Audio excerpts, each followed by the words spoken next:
guys, I just wanted to send you a reminder this week before you start to do your math problems, just of some ideas for some different kinds of strategies that you can be using to solve these problems. I know these problems are really big and sometimes they seem a little trickier since we're working with such big numbers. So I just want to give you a reminder of some different strategies that you can use to solve. So before I show you some ways, I just want to tell you too, because I wasn't at school before we got to go home for our remote learning, I don't have a whiteboard with me, but that's not a problem because I'm using a picture frame. This picture frame in my house normally holds some prayer requests for us, but we can write on it with a dry erase marker and just erase it with a tissue or a napkin or something like that. And so this is what I'm going to be using for my whiteboard.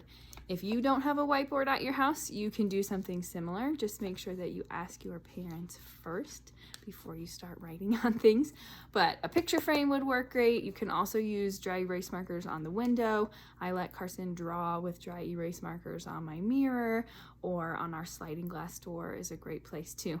Even if you just need a different space to work for the day, you can just take your dry erase marker and work and do your math problem somewhere else.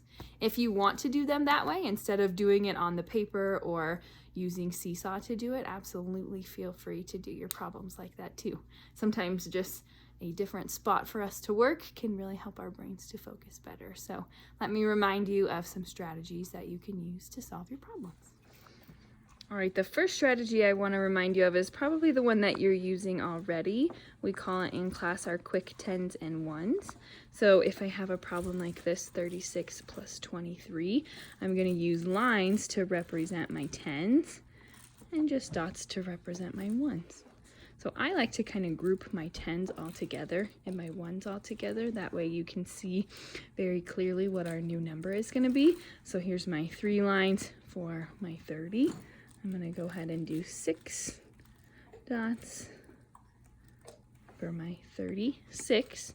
And now I'm just going to add in my 23. So I need 2 more 10s and 3 more 1s. And now I have my new number. If I count my 10s and 1s, I can see 10, 20, 30, 40, 50. And I count my 1s. I've got 1, 2, 3, 4, 5, 6, 7, 8, 9, 50. 9. Now sometimes we have too many 1s and so we have to make a new 10. So using that same strategy of your quick 10s and 1s, I'm going to solve this problem, 36 plus 26. So I'm going to start again with my 36. Here's my 10, 20, 30. I've got 1, 2, 3, 4, 5, 6. And now I'm going to add in my 26. So I need 2 more 10s. 1, 2, and 6 more 1s. 1, 2, 3, 4, 5, 6. Now I like to do mine in a line because this way, once I notice that I might be looking like I have another 10 here, I'm just going to draw a line so that I can see that it's going to become a new 10 before I count my 1s.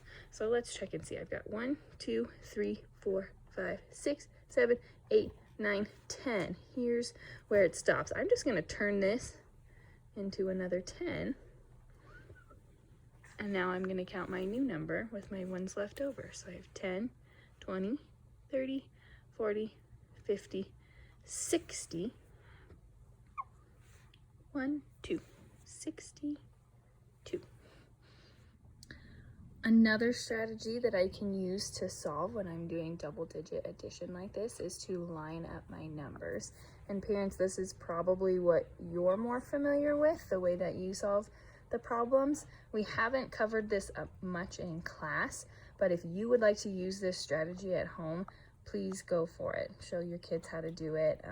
Some kids really prefer to do it this way, and if that's the way that you are more comfortable with, then by all means, use that strategy. So in this way, we're going to line up our numbers. Here's my 36, my 23, and now I can see that I'm going to add together my 1s and I'm going to add together my 10s. So we'll do 6 plus 3. And sometimes I like to do a little imaginary line here just to help me keep those numbers separate from my 10s and my 1s. 6 plus 3 is 9. 3 plus 2 is 5. And Lucas agrees. Good work. Now, obviously, if you are going to be using this strategy, you're going to run into times where we have to do some carrying of our numbers when we make a new 10. So here's this problem, slightly adapted. 36 plus 26. I'm going to put my line here so I know I'm going to always start on this side with my ones. 6 plus 6 is 12. I have to put my number in the ones place for here and carry that new 10 that we made over to the tens place. Now I'm going to add 1 plus 3 plus 2 is 6. Parents, if this is the way that you are familiar with and the way that you would like to do it, again, please do it. But also note, we have not done this much at school. This is not the preferred method of our curriculum. So if you are going to use this method, just sit with your kids and make sure that they've really got it before you turn them loose to do this one on their own. Another strategy that you can use while you're solving your math problems is mental math. And this is a strategy that sometimes parents can get frustrated with because it doesn't require you to show anything. But if the kids are truly understanding the concept and they're able to do it mentally, that is totally okay too.